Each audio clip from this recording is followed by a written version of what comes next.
इस्तीफा दे दिए हों, लेकिन इस्तीफा के बाद आरसीपी का क्या होगा, इसकी चर्चा हर जगह हो रही है। हमने भी आपको विश्लेषण के माध्यम से भारत लाइव पर कई बातें कही। उन्हें रिटर्न गिफ्ट भले ही नीतीश कुमार की तरफ से, जदयू की तरफ से नहीं मिला हो, जदयू के लोगों ने उनके जन्मदिन पर भी उनसे किनारा किया हो, कि कहीं ना कहीं वो बड़ी प्लानिंग के साथ आ रहे हैं और इस प्लानिंग के साथ साथ उन्हें जिम्मेवारी मिली है भाजपा का मुख्यमंत्री बनाने का। नमस्कार, भारत लाइव देख रहे हैं आप। आज एक खबर आपके सामने लेकर के आए हैं, जिस खबर से आने वाली बिहार की राजनीति का मुस्तकबिल तय होना है। आखिर इस खबर के पीछे की इनसाइड स्टोरी क्या है? बड़ी बात मैं आपको बताने आए हैं कि आरसीपी सिंह का इस्तीफा तो आपने सुन लिया होगा, लेकिन इस्तीफा के बाद लगातार ये कयास लगाए जा रहे थे, कहा जा रहा था कि आखिर आरसीपी सिंह का होगा क्या, वो करेंगे क्या? क्या वो जदयू में संगठन का काम देखेंगे, या फिर उन्हें नीतीश कुमार पार्टी का, जैसा कि उनकी पार्टी में कहा जाता है कि एक व्यक्ति एक पद की अवधारणा है, तो फिर से उन्हें राष्ट्रीय अध्यक्ष बनाएंगे, जिसकी संभावनाएं कम नजर आ रही हैं। लेकिन सबसे बड़ी संभावना जो नजर आ रही है वो ये है कि आरसीपी सिंह की नज़दीकी भारतीय जनता पार्टी से बढ़ी है। इसको लेकर के आपने देखा कि पिछले 72 घंटे से जो चर्चा चल रही है कि हैदराबाद गए, कार्यकारिणी में शामिल हो गए, स्वागत हो गया, ये एक संयोग था जैसा कि लगातार कहा जा रहा है। लेकिन हम बार बार कह रहे हैं कि राजनीति में संयोग नहीं होते हैं, हर एक्शन का रिएक्शन होता है और उसके कुछ मायने होते हैं। इसके भी मायने हैं। इस बात को लेकर के भले ही आरसीपी सिंह इस्तीफा दे दिए हों, लेकिन इस्तीफा के बाद आरसीपी का क्या होगा, इसकी चर्चा हर जगह हो रही है। हमने भी आपको विश्लेषण के माध्यम से भारत लाइव पर कई बातें कही हैं, लेकिन इन सब बातों में जो हमने कहा था कि प्रधानमंत्री नरेंद्र मोदी ने तय कर दिया है कि आरसीपी सिंह का रोल क्या होगा आगे। हमने ये भी आपको बताया था कि जबरदस्त प्लानिंग के साथ आरसीपी सिंह का इस्तीफा हुआ है, और इस्तीफा भी ऐसे दिन हुआ है जो उनका जन्म दिवस है। एक दिन आगे पीछे भी हो सकता था, क्योंकि 7 तारीख को उनका कार्यकाल खत्म हो रहा था और 6 तारीख को ही अपने जन्म दिवस के दिन उन्होंने जाकर के इस्तीफा सौंप दिया। उसके ठीक पहले इस्तीफा लिए जाने की बात की जा रही थी, इस्तीफा दिए जाने की बात की जा रही थी, तो आरसीपी सिंह ने कुछ भी नहीं कहा था। लेकिन अब ये सारी बातें खुल करके सामने आने लगी हैं।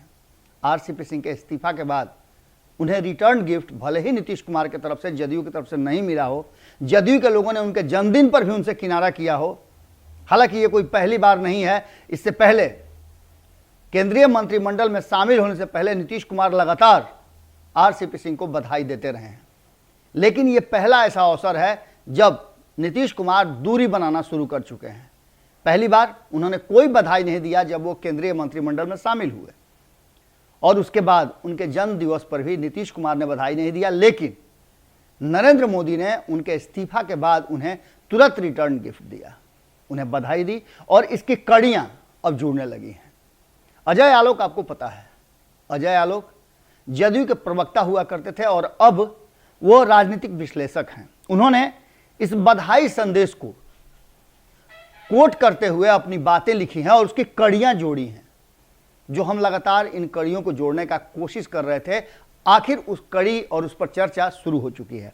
अजय आलोक ने आरसीपी सिंह के प्रधानमंत्री द्वारा दिए गए बधाई संदेश को रीट्वीट करते हुए लिखा है कि आरजेडी सुप्रीमो लालू जी के जल्द स्वस्थ होने की कामना है, ईश्वर उन्हें लंबी और स्वस्थ जीवन दे। और इसके ठीक नीचे वो रीट्वीट है जिसमें नरेंद्र मोदी ने लिखा है कि birthday greetings to union minister Shri RCP Singh, may he be blessed with a long and healthy life. और कहीं ना कहीं अजय आलोक का यह कोट करना इस बात की तरफ इशारा करता है कि भीतर खाने में क्या हो रहा है। इन दोनों चीजों को जोड़ना कहीं ना कहीं बिहार की आने वाली राजनीति की सुगबुगाहट तेज बढ़ा देता है, और यही कारण है कि नीतीश कुमार खेमे में हलचल मची हुई है। प्रधानमंत्री नरेंद्र मोदी और भाजपा का केंद्रीय नेतृत्व क्या फैसला करता है, किस तरह की प्लानिंग और किस तरह की रणनीति के साथ आरसीपी सिंह से इस्तीफा लिया है, ये बातें आप बिल्कुल समझ सकते हैं और इसके मायने भी आप निकाल सकते हैं। करीबी कहे जाते हैं अजय आलोक आरसीपी सिंह के, इसी के कारण उन्हें पार्टी से बाहर का रास्ता भी दिखाया गया है। और ऐसे वो अकेले नहीं हैं, ऐसे कई नेता हैं जिनको पार्टी से बाहर का रास्ता दिखाया गया है, क्योंकि उनकी नजदीकी आरसीपी सिंह से थी। अब इस ट्वीट का माने आप क्या समझते हैं, और प्रधानमंत्री के ट्वीट पर अजय आलोक का इस तरह से रिएक्ट करना और उसकी कड़ियां लालू प्रसाद से जोड़ना स्पष्ट रूप से बिहार की राजनीति में आने वाले नए परिवर्तन के सुगबुगाहट के साथ बहुत सारी बातें कह रही हैं। क्योंकि अजय आलोक का कहा जाता है कि संबंध जितना प्रगाढ़ प्रधानमंत्री नरेंद्र मोदी का आरसीपी के साथ है, उतना ही अजय आलोक और उनकी टीम का आरसीपी सिंह से है। देखना होगा कि आरसीपी सिंह, जिसको लेकर के संपादक नमन मिश्रा जी लगातार ये बात कह रहे हैं पिछले 2 दिनों से कि कहीं ना कहीं वो बड़ी प्लानिंग के साथ आ रहे हैं, और इस प्लानिंग के साथ साथ उन्हें जिम्मेवारी मिली है भाजपा का मुख्यमंत्री बनाने का। क्या इसमें सच्चाई है और इसी दिशा में आगे बढ़ रहा है बिहार का राजनीति? जुड़े रहिएगा भारत लाइव के साथ। तुरंत आपसे दूसरी खबर में जुड़ते हैं, जिस खबर ने बिहार की राजनीति में कहीं ना कहीं चर्चा छेड़ दिया है। नमस्कार। अगर ये वीडियो पसंद आई और वह बिहार के राजनीति और बिहारियत से सरोकार रखेनी तो सब्सक्राइब बटन दबा के चैनल के सब्सक्राइब कर ली। ओजे एगो घंटी बा, ओकरा बटन दबा देला से कुल सटीक और मारक खबर रुआ मुफ्त में मिल जाई। अगर रुआ पत्रकारिता के हमनी के नया प्रयोग में सहयोग कर चाहतानी तो ज्वाइन बटन दबा दी। पेटीएम नंबर नोट कर ली 9386816700। धन्यवाद।